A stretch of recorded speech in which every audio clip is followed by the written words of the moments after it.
Hello, my dear friend. A very warm welcome to all of you in this FMGE PSM Recall Questions of 2021. And I really hope that this discussion session will be useful for you in your future exams. So, the first question is on orthotoluidine test and what does it measure. So, please remember, orthotoluidine test tell about free chlorine and combined chlorine both. So, the correct answer is 1. Now, if you add free and combined chlorine, if you add these two, this will become total chlorine. Okay. So, what is the difference between orthotoluidine and orthotoluidine arsenite? See, when you do orthotoluidine test, as I have written, it first tells about free chlorine. In first 10 to 15 seconds, it tells about free chlorine. And then after 15 to 20 minutes, it tells about the total chlorine. So, if you subtract free chlorine from total, you will get the combined chlorine as well. So, it tells us about free chlorine and combined chlorine both, orthotoluidine test. So, what is the difference between these two? The difference is that in orthotoluidine arsenite test, we can know about free and combined chlorine separately. So, orthotoluidine arsenite test tells about them separately, and orthotoluidine arsenite is not affected by nitrates or other ions. So, this is a better test. But remember, orthotoluidine test tells about both free and combined chlorine. You can see it is also written in the very first line of the Park textbook that it tells about both free and combined chlorine. So, there is no doubt about it. Remember, first when we add the color, then what happened that in the first 10 seconds, we get only free chlorine. And then after 15 to 20 minutes, we come to know about total chlorine, the action of both free and combined chlorine. Okay. So, it takes some time and does not tell about them separately, which orthotoluidine arsenite tells us about. Now, second question is very simple. What is the low stationary phase of demographic cycle is known as? And we have read it again and again. We all know it's very simple to remember. The first phase is high stationary. Fourth is low stationary. And that was the question actually, which one is low stationary? So, the low stationary is definitely phase 4. Phase 1 is high stationary, phase 4 is low stationary, and phase 2 and phase 3 is early expanding and late expanding. So easy to remember if you remember it like that, because in high stationary, birth rate and death rate both are high. In low stationary, birth and death rate both are low. In between them, we have early and late expanding, and of course in late expanding, we have our country India. And after this phase 4, we have declining phase in which we have European countries mostly. So remember all the 4 phases, and the 5th one is declining. Okay, so it is there in our notes, of course, in everybody's notes it will be there. Next thing is that what is demographic bonus? That was a good question. So demographic bonus means it is also known as demographic dividend. Okay, what is demographic bonus or demographic dividend? See, one thing is dependency ratio, which is I have also written here in this definition, dependency ratio. What is dependency ratio? Dependency ratio means we take a ratio of those who are dependent, okay, up to 14 year. Those who are dependent up to 14 year plus those who are more than 60 year. Okay, so old age people and young age people, and it is divided by those people who are earning money. So they are the earning population, which are the denominator, and then we multiply it by 100. So this tells us about the dependency ratio, how many people are dependent, because this part, the numerator is telling us how many people are dependent, and denominator is telling us how many people are earning. So we want to have less and less dependency ratio. We want more people to be in the earning group and less people in the dependent group. So if we people start using contraceptive, condom, OCP and other thing, then our young age population of children less than 14 year, this will decrease. And when population of children less than 14 year will decrease, then of course the dependency ratio will increase, and then of course it will be good for the country, because I hope you understand that when there is less number of children in any population, then less dependent people are there, and more earning people are there. So if, of course, if the number of children less than 14 years decreases, then the dependency ratio also decreases. And this is known as demographic bonus or demographic dividend. What is demographic dividend? It is very simple thing. When by any method fertility rate decreases, okay, so those people who are less than 14 years, they become less. And that is good for the country, because now the dependent population is less, dependency ratio is less. So now more and more people are earning. So this part is known as demographic bonus. Like currently in India, the fertility rate is decreasing, and our total fertility rate is reaching close to 2.1. So currently India is getting this demographic bonus, and we are now having less dependent population. The dependency ratio is decreasing due to low fertility rate. So what is demographic bonus? This is reduction in population in last few years due to contraception. So demographic bonus or demographic dividend means we are decreasing the population by using contraceptive, and because we are decreasing the population of children less than 14 years, as a result the dependency ratio also decreases. Okay, why it decreases? Because now we have less people who are dependent and more people who are earning. Okay, so that is the concept of dependency ratio. Hope it is clear. Next question is about a male health worker who go house to house taking fever history and preparing malaria slide. So which form of surveillance is this?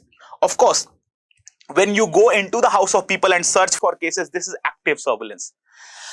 And when people come to hospital and report the cases, that is passive surveillance. So active surveillance is the correct answer, because here we are going to the houses and searching for the cases. Passive surveillance also means notified cases, cases which are coming to hospital. And what is sentinel surveillance? Sentinel surveillance tell about all cases. Sentinel means active plus passive. Okay, and in 4 diseases we do sentinel surveillance. What are the diseases? First of all, we have rated in HIV sentinel surveillance. That HIV sentinel surveillance has both the component active and passive. Remember? Second is leprosy. We search for hidden cases and we report those cases which are coming to hospital also. Third is malaria. And recently in tuberculosis also, we have TB health visitor, 1 at 1 lakh population, which is going into the slum area and searching for hidden cases. So HIV, leprosy, malaria and TB, these 4 have sentinel surveillance for all cases. Sometimes they also ask it which type of surveillance is done for hidden cases. So hidden cases is detected by active surveillance, passive is notified, and sentinel is done in 4 diseases. It includes both active and passive.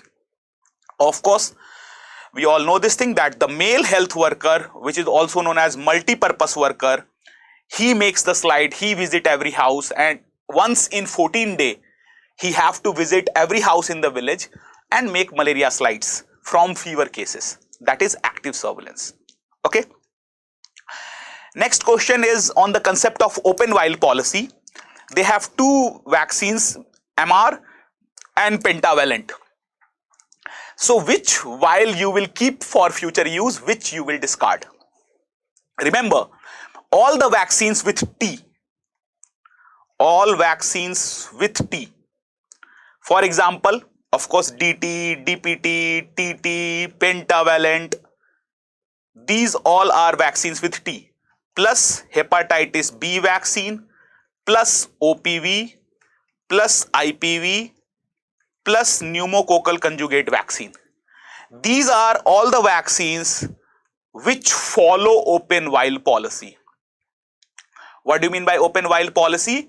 It simply means that after opening the vial, we can still use it till next 4 weeks if we have stored the vial in between 2 to 8 degrees Celsius and without merging them into water, like submerging them into water.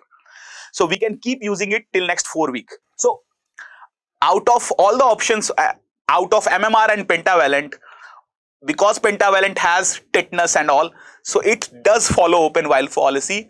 We will not discard pentavalent.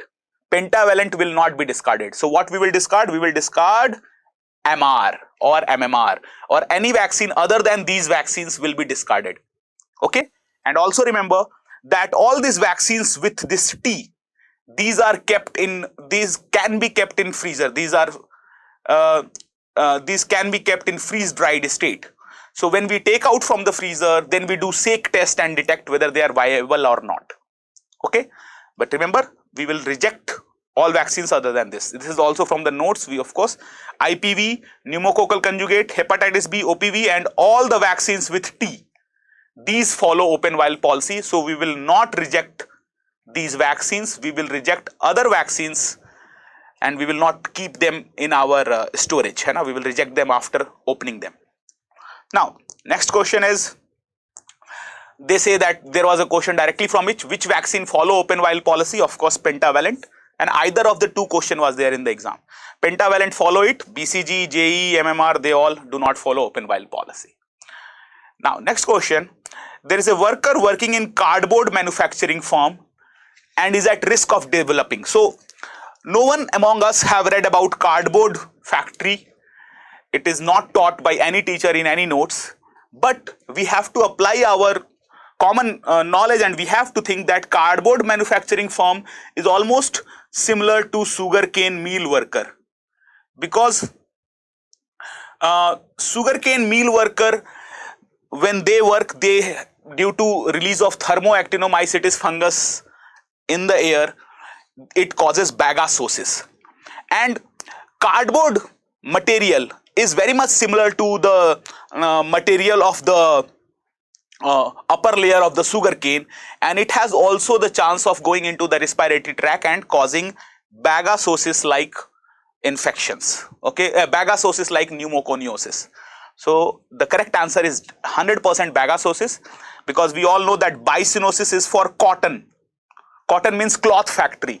It does not at all resemble cardboard thing. Cotton meal worker develop bicyanosis. Farmer lung occur when farmers do not have, we all know that in village they don't have storage capacity properly.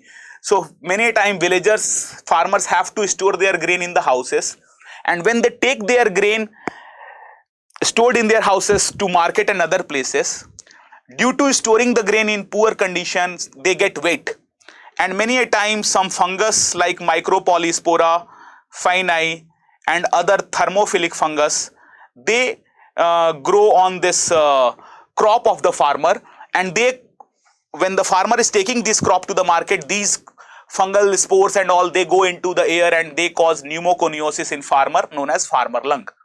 So this is again something which is cannot be found in cardboard manufacturing firm, because farmer lung occur due to development of fungus on wet crops, and in cardboard manufacturing firms there is more resemblance to sugarcane meal worker problem, that is bagasosis. Okay, and that is of course in our notes, but not the cotton factory, it is sugarcane meal worker. And remember the name of the fungus, thermoactinomycetes fungus. Okay, now recent transmission of malaria is discussed by. So this annual parasite incidence, it tells about the incidence of malaria, how many new cases are occurring, and it also tells about impact of malaria control program, impact of national vector-borne disease control program. Okay, so annual parasite rate tell about incidence and impact of malaria control program. Infant parasite rate is the correct answer. It is used to tell about recent transmission of malaria. Spleen rate, it simply means how many children have enlarged spleen. Out of total population of children between 2 to 10 years, how many have enlarged spleen? That is the spleen rate. So it is a rough estimate of detecting how many new cases are occurring. Okay, So it is a rough estimate of incidence. But if you want to know the recent transmission, infant parasite rate is best. And what is slide positivity rate? Slide positivity rate simply means that out of total slides which you have tested, how many are positive? Total slides and how many are positive slides. This is slide positivity rate. So correct answer is infant parasite rate. It was done in pre-eradication era. So it is something, one question which I have not discussed in my class. It was not in my notes, and because it was in pre-eradication era and no question has been asked from it till now. But we should read about it now because it has came. So infant parasite rate, remember, it is something which simply means that how many children have parasite. Out of total children, how many have parasite, Plasmodium falciparum or vivax in their blood. Okay, and it has been written that it is an index of recent transmission of malaria, and if it is 0 for 3 years, it means that now the malaria transmission has stopped. Okay, so it is, if it is 0 for 3 years, malaria transmission stopped. Then next is proportional case rate. Proportional case rate tells about morbidity. Proportional case rate, what does it mean? It means that out of total 100 cases, how many are cases of malaria? How many cases of malaria occurred? Okay, out of total 100 cases of all the disease, out of every 100 patients which are attending the hospitals or dispensary, how many are diagnosed to be malaria? Out of total 100 people which are coming, how many are diagnosed by malaria? That is proportional case rate. Remember, proportional case rate tells about morbidity, ill health due to malaria. Next question is about incinerated waste disposed in which color bag? So we all know that red, blue, white, they all go for autoclaving first, and they all go for sterilization, and after sterilization they are disposed. But yellow category waste, they directly go for incineration or plasma pyrolysis, or they go for deep burial. If you are posted at PHC, you can bury them in by deep burial, in which there will be a cemented pit from the 3 sides and then you dump the waste. So incineration is done only for yellow category waste, and from an incinerator, all the ash that we get, that ash is deposited or disposed in secure landfill. Okay, so remember, and of course we all know that in yellow category we have the incineration as the first method of disposal. So incinerated waste should be stored in yellow category bag, and then it should go to secure landfill for disposal. The average number of children that would be born to a woman over her reproductive lifespan. So they have used the average word. Average also means total. What does here average means? Average number of children means that how many total children are produced per female. So they are asking born to a woman. So the answer is undoubtedly total fertility rate. If in place of a woman, they have used the word number of children or average number of children per 1,000 women, per 1,000, then the answer will be general fertility rate. Per 1,000 female, if they ask, it is general fertility. And if they are asking not per 1,000 but per female, it is total fertility. Now what is gross reproduction rate and net reproduction rate difference? Gross reproduction rate simply means number of female child or girl child per female. Girl child per female. And if the female goes through normal reproductive pattern, how many girl child she produced? And what is net reproduction rate? Net reproduction rate also means girl child, and it also includes girl child per female. But the only difference is that in net reproduction rate, we subtract all those girl child who died before becoming adult, before reaching to 15 years. Okay, so we also subtract the mortality or the death mortality rate of girl child, we subtract. So remember, if in the objective question they have used the word mortality rate of girl child, the answer will be net reproduction rate. If they have used the word only girl child per female, that is gross reproduction rate. Okay, so you should be clear in this 4 definition, very commonly asked. And answer is total fertility rate. Of course, we can see the difference. We can see the definition in our notes that it is number of live birth by number of female. Simple. Okay, it is total number of live birth per female. So if they ask number of live birth per female, it is definitely total fertility rate. Now, then there was a question that a pregnant lady suffered a scratch after a rabid dog bite. What should be the next step? So there is 2 group of people. One group of students are saying that rabid was given in the question. So if rabid word is used in the question, then we have to use local treatment plus immunoglobulin plus vaccine if they have used the word rabid. Because immunoglobulin is passive antibody. It is, immunoglobulin means what? It is antibodies. And this immunoglobulin, of course, can be derived from horse serum or can be derived from human serum. So this immunoglobulin, remember, it is not contraindicated in pregnancy. It's not that you cannot take antibody in pregnancy. It will not harm the fetus or anything like that. These are just antibodies of horse or some other human. So in pregnancy, if it is a rabid dog, we have to use immunoglobulin plus vaccine plus local treatment, because we cannot take the risk, because rabies is 100% fatal. If rabid word is not used, and because it is a scratch, only a minor scratch, so then we should go for vaccination and local treatment of wound. So vaccination plus local treatment if it is a scratch from normal dog, because then the category of wound will be second category, and for second category we need only cleaning the wound for 20 minutes under running water with soap and then giving the vaccine. Okay, but if it is a scratch by a rabid dog, or suppose they use the word scratch by a bat, or they use the word scratch on mucosa surface, in all these cases we take it as category 3 and we give immunoglobulin plus vaccine. Scratch by rabid dog or bat or on mucosa, and like suppose a dog scratch on lips, and then we should go take it as category 3 and we should give it immunoglobulin. Okay, so on mucosa, in all these cases, mucosa, bat or rabid dog scratch, we have to give immunoglobulin. If it is normal dog, we can treat it by vaccine plus local cleaning of site. So which statistical diagram is it? And they are showing what is the favorite spots of boys and girls, like that. So this type of diagram is definitely component bar diagram. We have also discussed it in the class that there are 3 type of bar diagram. First of all, why it is bar diagram? Because it is qualitative data.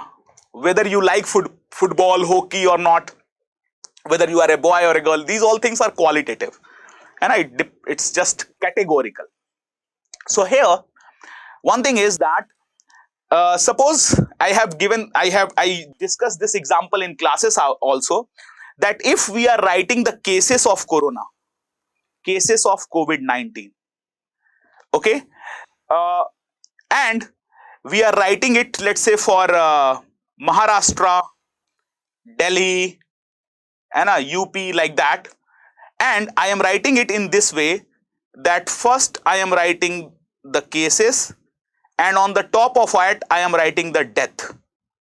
These are the death, and suppose the below one is the cases. Sorry, it became too thick and I should have taken not so thick, but anyway, let's make a better diagram here for Delhi. Okay, so okay, bit less case and bit less death. UP, the reporting is less, so there will be less case, and the death will also be less, although it can be more, but you know, the reporting of cases done in case of corona was not adequate. So if I am representing the 2 things, we are representing the death by this and cases by this. Okay, so it is a component bar diagram because it has 2 components.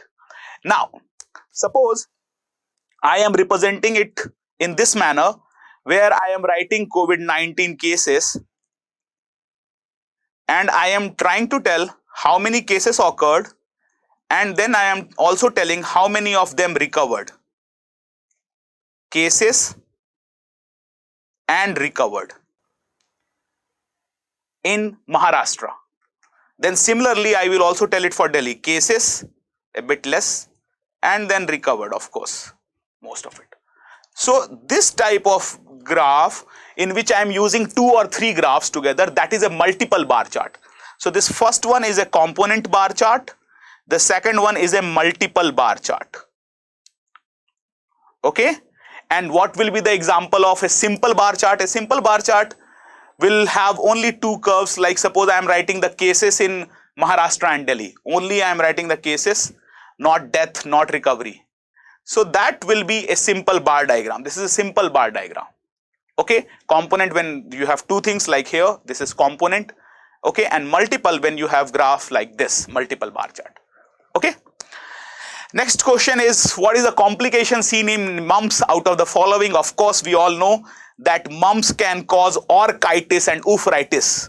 It can damage your testis. Remember, in all of my class, we discussed that one of my batchmate, Neeraj, developed mump when he was in 2nd year of MBBS, and he was terrified, scared like hell, because now he was worried about his future, what will happen in his future. Because mumps can cause orchitis and can damage the future possibilities. So that is definitely a complication of mumps. Otitis media is the most common complication of measles. And remember that SSPE, subacute sclerosing panencephalitis, is the least common complication of measles. Okay. Now this is of course given in everybody's notes also. Whenever we discuss mumps, we always discuss that it causes orchitis that can cause sterility also. So we always discuss this epididymo-orchitis. Now a 5-year-old child present on clinic with swelling in her neck area. Because they have used the word swelling in neck, so it cannot be mump. Because in mump, the swelling is below the ear and it does not go to the neck area. Neck area swelling always represent only one thing, that is diphtheria. Because in diphtheria, we have 2 things. One is the bull's neck. This is again a photo from the note. We have discussed it, that there will be swelling in the neck, bull's neck, in diphtheria. In both the cases, you can see that. And of course, there will be a pseudomembrane present on the palatine tonsils. And this pseudomembrane, it is whitish and it bleeds on attempt of removal. So these are the characteristics of diphtheria, which was also asked in the question. Next question is again from total fertility rate. They say there are 4 cities A, B, C, D with different total fertility rate, and they are asking which of them has achieved the desired goal of TFR. So they are just asking what is the desired goal of TFR? How many children should be there per female? So this is very common knowledge. We all know that government always want to have 2 child per couple. Hum do, hamare do. Everywhere it is written and published. So we should have the number of children per female close to 2. It should be close to 2. And therefore 2.1 is the correct answer. Moreover, in my notes also we have written it that in our National Health Policy 2017, the target is 2.1. So 2.1 is the target of total fertility rate. Currently we have a total fertility rate around 2.2. So very soon, and this is not authentic data, of course, it is the data from Government of India, but I still doubt that data. So we have not reached 2.1, but we all should know that 2.1 is our goal. If we have around 2 children per female, then our population will be stable, because then the mother and father will replace themselves by the children. So similarly, in one of the exams they asked the question, if we have 2 child per couple, what should be the net reproduction rate? The net reproduction rate should be equal to 1. This was in previous exams they have asked it. So if we want 2 child per couple, one of them should be girl, like one of them can be girl, one of them can be boy. So the NRR will become 1 and TFR 2.1. Okay, remember. Now, which worker is responsible for active malaria surveillance? I think it is the same question as we discussed above. it is multi-purpose worker or male health worker. And of course, we have discussed it in our class also that ASA do not have these three roles. ASA and Anganwadi worker, they both. Theoretically, ASA and Anganwadi worker, they both do not do three work. They do not give vaccine in theory. In reality, if you will go to the village, you will see that they are the one who are giving vaccine. But in theory, why they give vaccine? Because it is the work of their senior ANM and health worker, and they ask ASA and Anganwadi to do that. But theoretically, vaccination, delivery and malaria slides are not work of ASA, and you can see it is written there that male health worker MPW, which is also known as multi-purpose worker MPW, it prepare malaria slide. So of course, the correct answer is MPW, which prepare malaria slide. Now, what is the most cost-effective screening? Cost-effective screening. Some students are saying that they have used the word sensitive, and some have say that they have asked the word cost-effective. So we will discuss both of it. What is most sensitive and what is most cost-effective? Okay, screening for cervical cancer. So the answer for this is definitely visual inspection of acetic acid. And it is not pap smear or cervical cytology if they are asking about cost effective. Because let's go by PARC. Let's read PARC, what the PARC is saying on that. First thing is, they are saying that we should do pap smear every 3 years. Okay? After beginning of sexual activity, ideally in developed country, they should do screening for cervical cancer every 3 years. In India also we should, but if the facility is available, by pap smear every 3 years. But however, screening for cervical cancer using pap smear require excessive resources. So we should not use pap smear. Like pap smear is not very cost effective. They have written it clearly. Next line they are saying that we can use two things: visual inspection by 5% acetic acid and visual inspection by Lugol's iodine. Okay, so I have seen one teacher also telling you that Lugol's iodine is the correct answer, but why acetic acid is more correct than Lugol's iodine? Because they have written it again in the PARC themselves that the present strategy is to screen women using visual inspection after application of freshly prepared 5% acetic acid. So we use acetic acid solution 5% presently in India to detect cervical cancer, and acetic acid, visual inspection by acetic acid is the most cost effective method of screening. Okay, now let's discuss what is the most sensitive.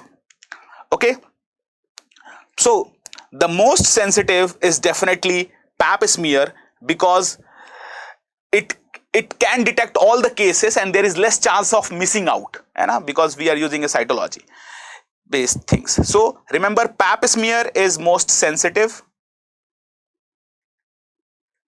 and inspection by acetic acid, this is most cost effective. We know what is cost effective: putting less money, getting maximum output. That is cost effective. Now next question is very simple, simplest question I think. Under Ayushman Bharat, what is the insurance package provided? So we have discussed it in our classes also that this 5 leaf which we have, they represent 5 lakh, 5 lakh. And this money is not coming to the people account, of course. They will go to private insurance company. And if the person having this card of Ayushman Bharat, they are admitted in the hospital, then after admission, they can use the insurance card to get the money. This money doesn't go to anyone. And the premium of this much of money goes to private insurance company.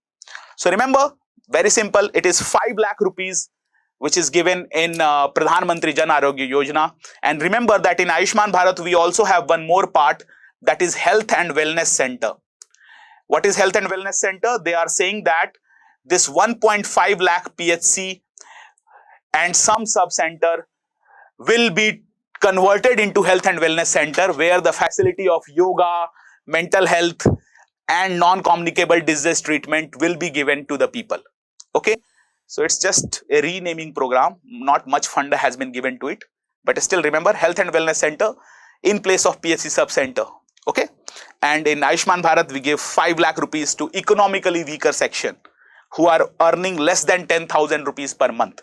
Those family get this Ayushman Bharat benefit of 5 lakh insurance. Now, most common cancer in head and neck region in India. Of course, simple question, if these options were there, then it is more simple. Oral cavity. Now, if they have removed the word head and neck and they have asked the question most common cancer in India, then the answer can be dependent on male or female. For female, the answer is breast cancer, and for male, again the answer is oral cavity. This is the data from recent Park edition that I am sharing with you, that oral cavity cancer is more common than lung cancer in India. Remember, in male, and in female, of course, breast cancer is most commonest. So, anyhow, even if they have not asked the question head and neck and they ask most common cancer in male in India, the answer will be oral cavity. And suppose they have not used the word male also, they only ask the question most common cancer in India, then the answer will be breast cancer. Let me tell you the data directly. Okay, so this was also being written in the notes. It is, you can see it, we have discussed it under non-communicable disease program, that the male have this oral lip cancer which is most common, and in the female we have breast cancer which is most common. Okay, now let's go by the data given in the Park textbook. This is the summary statistics 2020 in India, of course the latest Park edition, which says that in male, and first let's talk about male, lip and oral cavity is most common, second common is lung, then we have stomach and other, and in female breast is more common. But now let's look all over India. If they ask both sexes, not male or female, they ask most common cancer in India, answer will be breast cancer. And if they ask most common cancer in the world, again the answer is breast cancer. Let's see the world data now. See, most common cancer in the world is also breast cancer. Okay, and in the world, because in the world they do not chew so much tobacco or so much gutka like Indian population, so in the world oral cancer is less common as compared to India. And in the world, lung cancer is more common in male, breast cancer is more common in female, and breast cancer is more common in both India and world overall. Okay, remember in India, due to khaini, tambaku, jarda, surti, we have more oral cancer and oral and lip cancer. And I have seen some of the doctors also chewing this gutka, and I was surprised. How can, it is very difficult to keep spitting after every some time. We should try to get rid of that habit, of course.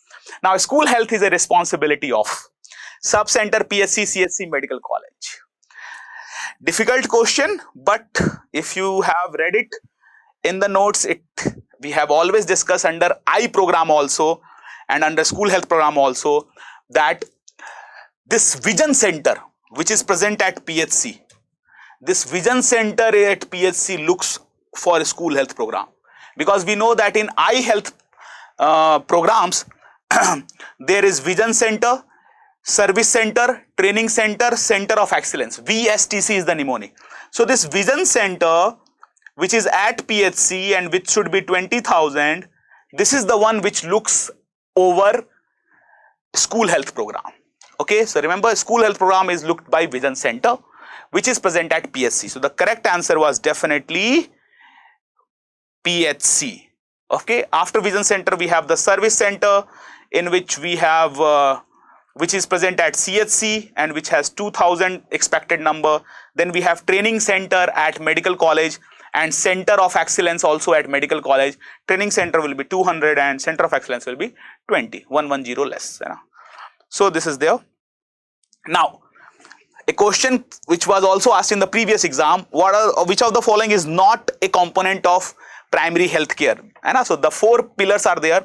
In the last exam, they have used the word adequate technology. So that was the wrong answer, because adequate technology is not the pillar. It is appropriate technology which is the pillar. Community participation is the second pillar, of course. Intersectoral coordination is the third pillar. Universal health coverage is not a pillar. Of course, the fourth pillar for primary health center is equitable distribution. And by equitable distribution, we simply mean that if you are going and working in a rural area or in a cities area, your first focus should be in the slum area. Your first focus should be the Harjan Mohalla, which are most poor people. Try to have some food from their plates, eat some dinner with them, and give your more focus to them, which need more of your attention. That is equitable. And give more to those who need more. It is not equal. And this is our fourth pillar. Okay, so answer was universal health coverage. Of course, it is given in everybody's note, that equitable distribution, community participation, intersectoral and appropriate technology. Universal health coverage is the World Health theme of WHO, and to achieve Sustainable Development Goal 3, we need to have universal health coverage, but it is not a pillar of PHC. Now, a patient presented with liver cancer and he was working in some grain industry or groundnut industry. So what is the toxin responsible for it? So here the toxin is aflatoxin, because it causes liver cancer, and aflatoxin is released by Aspergillus flavus. This Aspergillus flavus is present on groundnut and it can also be found on maize. And what does this Aspergillus flavus toxicity causes? It causes liver cirrhosis, hepatocellular carcinoma. That is Aspergillus flavus releasing aflatoxin present in maize and groundnut.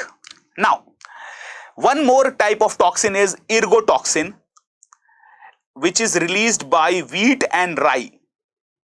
Wheat and rye. If you have wheat and rye toxicity, then ergotoxin is released from there, and this ergotoxin, it causes peripheral cyanosis, okay, and it can also cause hallucination, because we all know in treatment of migraine we give ergotamine.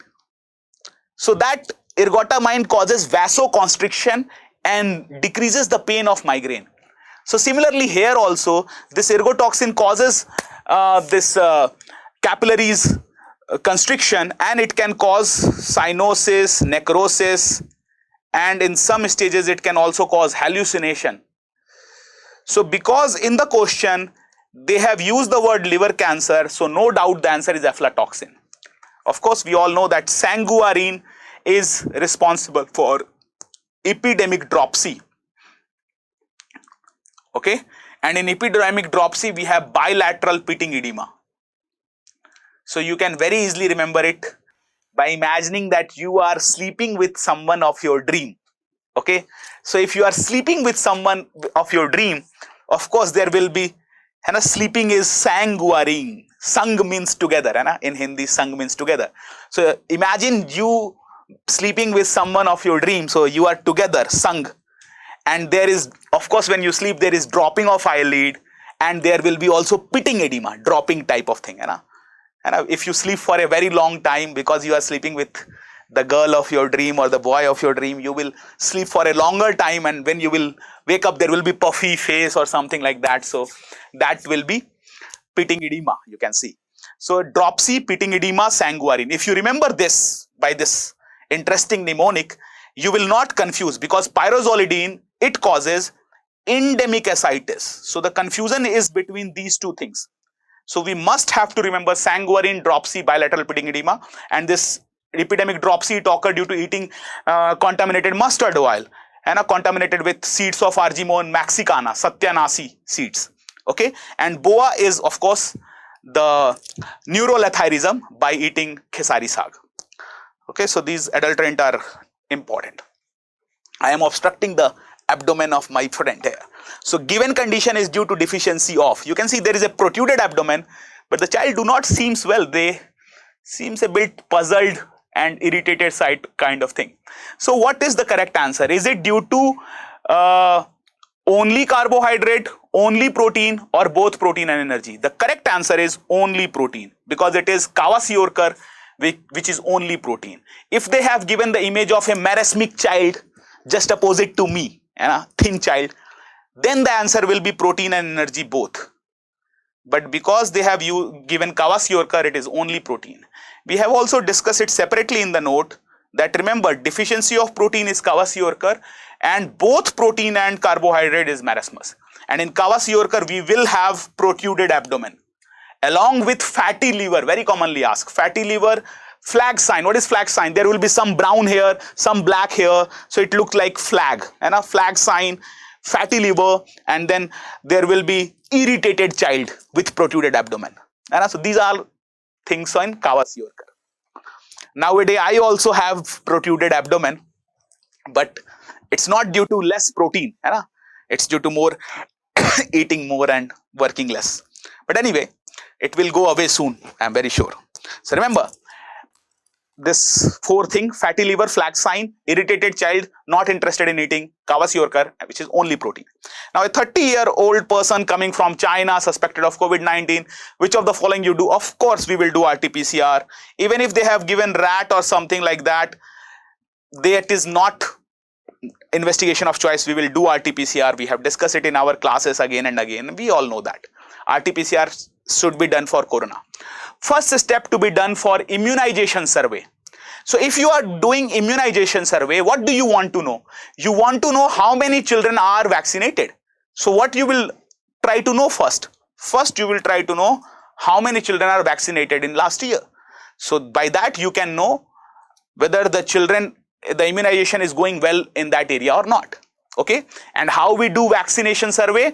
We do it by cluster sampling. Remember, in cluster sampling, we have discussed it also in the class that we take 7 children from 30 villages. Total sample size is 210, and all these 7 children should be between 12 to 23 months.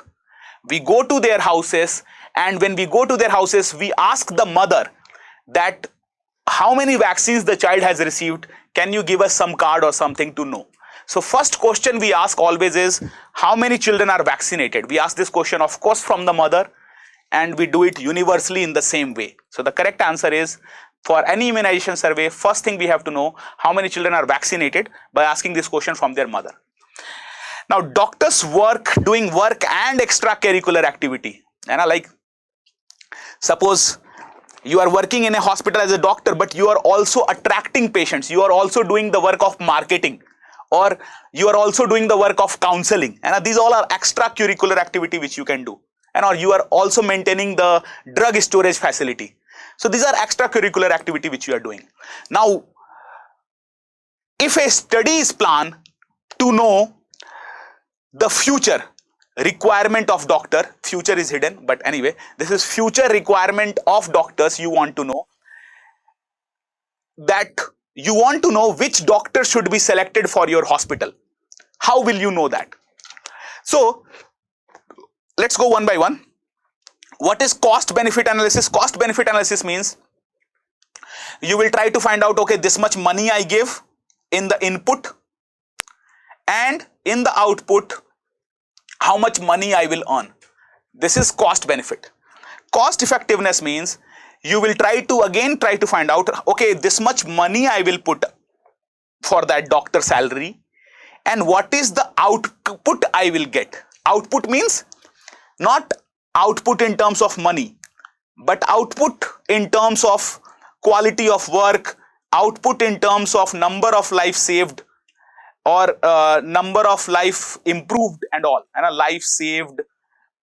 So basically, when we are talking about extracurricular activity, we cannot measure it in money. So cost benefit cannot be the correct answer.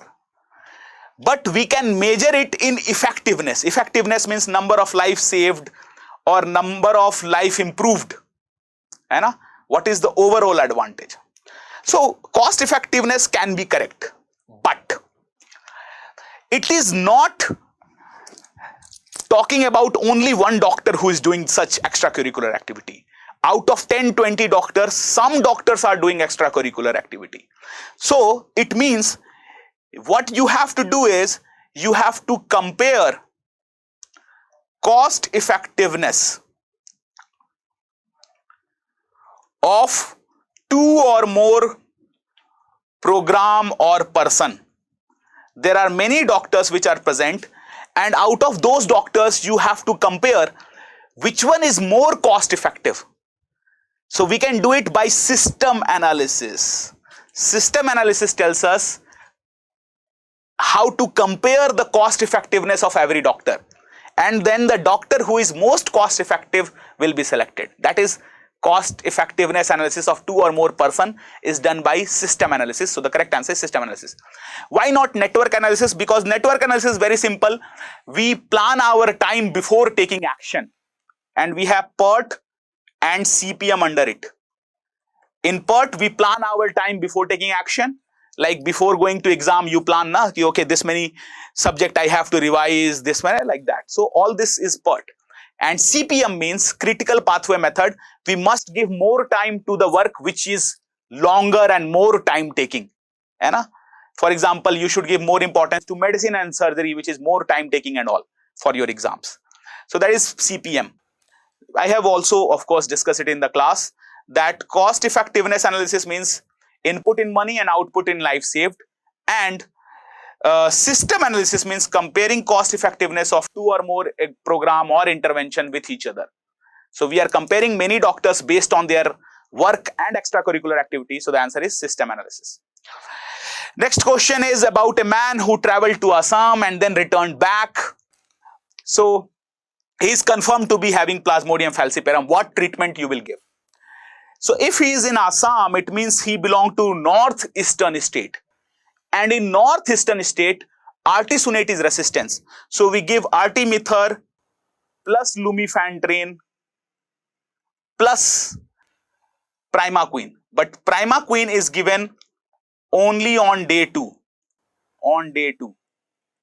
Okay. Otherwise, we will give artemether for all the 3 days in northeastern state. And if it is a state like UP, Bihar and all normal states in the plain, then we will give artesunate. Okay. So the correct answer is B, artemether, which can be given intravascularly. It can also be given in the IV form. Now, this is of course being also discussed in everybody's class that in northeastern states like Assam, we give artemether, lumefantrine, primaquine, and in other states we give artesunate.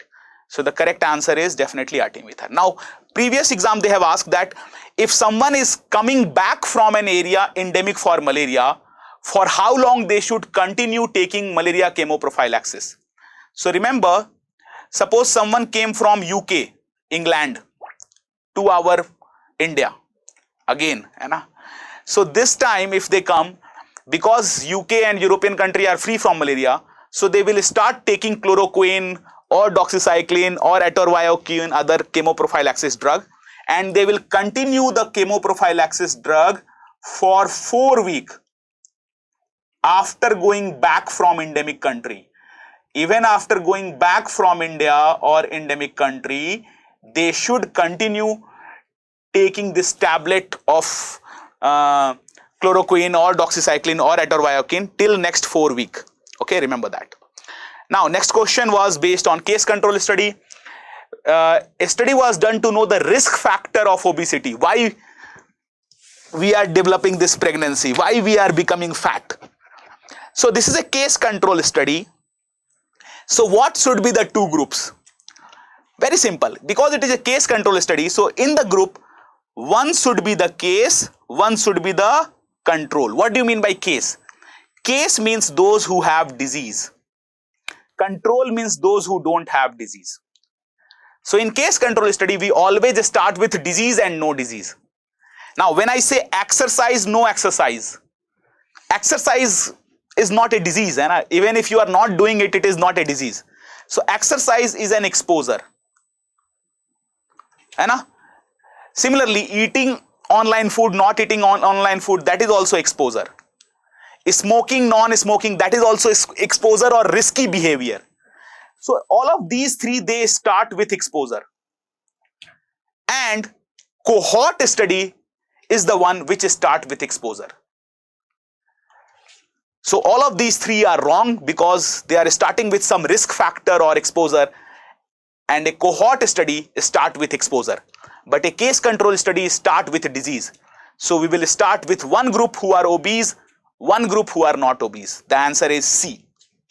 Okay, of course it's being taught in class that in case control study, first thing that we look is case and control. We put, suppose I am comparing what is the cause that some of us are cool, some of us are not cool. So we will put cool student over here as control, and we will put anxiety, anxious student over here as case, anxious and cool. And then we will try to find out what are the risk factor, why some of them are cool, why some of them are anxious. Okay, so the correct answer is of course one group with obesity, one group without, because it was written it is a case control study. Now, reproductive health promoting agency in the world, definitely it is United Nations Fund for Population Activity. Fund for Population Activity. Remember, in all of our class we make joke of this topic, that do they give money for having more population activity? No, of course, they do not give money for more reproduction, they give money for preventing the reproduction. So the health promoting agency which is preventing the reproduction or promoting the reproductive health is UNFPA. And of course we can discuss in the class as well about the UNFPA, which is giving fund for reproductive health. Now this is a question which is something which I have not discussed in my class. It is outside from my notes. Which agency fund for TB program in India? So the answer is SIDA. SIDA fund for TB program in India. Similarly, they can also ask which agency is funding for sustainable development goal. For sustainable development goal, the fund comes from UNDP and World Bank also fund it. But main funding organization for sustainable development goal is UNDP. Okay, let's talk about SIDA also a bit. SIDA means Swedish International Development Agency. You can see the page from Park latest edition. And SIDA assists in the procurement of supply of, it is the one which is giving fund for our National Tuberculosis Control Program, SIDA. Now what is DANIDA? It is Denmark. SIDA is Swedish, DANIDA is Denmark. So DANIDA is funding the blindness program. It is funding the blindness program. And SIDA is funding the tuberculosis program. Remember, SIDA for tuberculosis, DANIDA, for your eye program. Okay, so that's there. Now, lowest center where patient can go. What is the lowest center where patient can go? If subcenter and PHC both are in the option, the correct answer will be subcenter. If subcenter is not given in the option, then the next one of course will be PHC. And we all know that the next is CHC. Then CHC and district hospital, they both are secondary level. And then in the tertiary level, patient go to medical college. That is the 3-degree level. And district hospital is also 2-degree, just like CHC, it is 2-degree level. So remember, PHC and subcenter both are primary level. And CHC and district hospital, they are secondary level. So first of all, patient go to subcenter, or he can also go to PHC directly. No one will stop him. But the first lowest center, if they ask, that is subcenter. Then if subcenter is not in the option, then PHC is correct. And remember that PHC is not a referral center. It is not a referral center. Why it is not a referral center? Because PHC and subcenter both are at the same level. So theoretically, not practically, but in theory, PHC is not a referral center. Okay. So CHC can act as a referral center. It is a referral center. If there is no first referral unit FRU, then CHC will be the first referral center. If first referral unit is not present, FRU is not present, CHC can be first referral unit. So what is the lowest center? That is subcenter. It is, of course, in the notes it has been written that subcenter is the first point of contact First point of contact, lowest center is subcenter, and after that we have PHC, then CHC. Disease caused by following mosquito. Can you identify the mosquito? To identify this mosquito, we have to see what are the options are there of the disease and all, and it's not so difficult to identify. There is a characteristic hump at the back, and it is sitting at the same line parallel to the surface. So this characteristic hump and parallel to surface, this both thing points that it is Culex, and we all know that Culex is known as nuisance mosquito. And this Culex, it causes 3 diseases, of course, JE, filariasis, and West Nile fever. West Nile fever. So the correct answer is JE. Okay. Now, why Aedes and Anopheles are not the answer? Because we all know Anopheles sits at this angle, 45-degree angle. It doesn't like to touch our dirty skin. No touching. So that's why it is known as sophisticated also, because it breathes in clean water and makes an angle. So it never sits parallel. So it's not Anopheles. So malaria is out of question. And in case of Aedes, we all know there will be black and white stripes over the body, which is not present in this mosquito. So it cannot be Aedes. So dengue, Zika virus, yellow fever, Rift Valley fever, and chikungunya, these all which are caused by Aedes, these 5, they are out of question. Okay. So let's look at the notes. Of course, you can see in the notes also we have discussed that Anopheles breathes in clean water, and it sits at 45-degree. Remember, Anopheles have a spotted wing. Okay, Anopheles, spotted wing. Now this is Culex, which is also given in the exam. Okay, and then this third black type of mosquito can be Mansoni, but Mansoni causes one disease, Brugian filariasis. Only one disease, Brugian filariasis. Because Brugian filariasis was not in the option, so we need not to confuse. But again, you can differentiate between Culex and Mansoni also, that Culex is brown in color and Mansoni is black in color. Okay. They both have hump and they both sit at parallel to the surface. But they have never asked Mansoni. But still we should be ready for it.